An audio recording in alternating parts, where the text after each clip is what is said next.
हाँ। दिव्य समाचार श्रीमान श्रीअरविंद सह घटित 247 सत्य कहानी। मूल रचना रही श्याम कुमारी रूपांतर ध्रुवचरण होता। विषय रही नंबर देवा।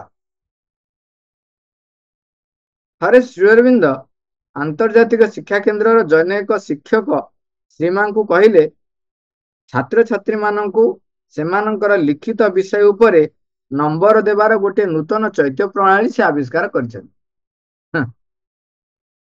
କଣ କହିଲେ?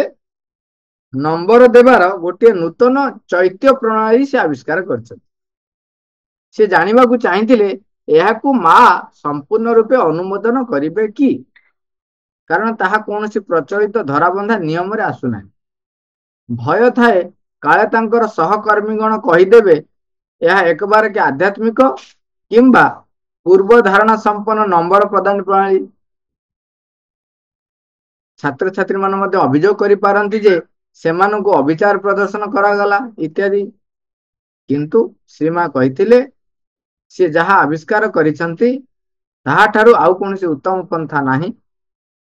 ଚୈତ୍ୟ ଆଲୋକର ଜ୍ୟୋତି ଶିଖା ସର୍ବୋତ୍ତମ ପଥ ପ୍ରଦର୍ଶକ ଅଟେ।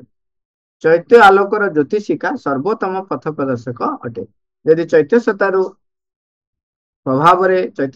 ପ୍ରଭାବରେ ଚୈତ୍ୟ ଆଲୋକର ପ୍ରଭାବରେ ଜଣେ କାର୍ଯ୍ୟ କରେ, ତେବେ ଯେହେତୁ ଚୈତ୍ୟ ସତ୍ତା ହଉଛନ୍ତି ସର୍ବୋତ୍ତମ ପଥ ପ୍ରଦର୍ଶକ, ତାଙ୍କ ଆଲୋକରେ କାର୍ଯ୍ୟ କରିବା ସର୍ବୋତ୍ତମ।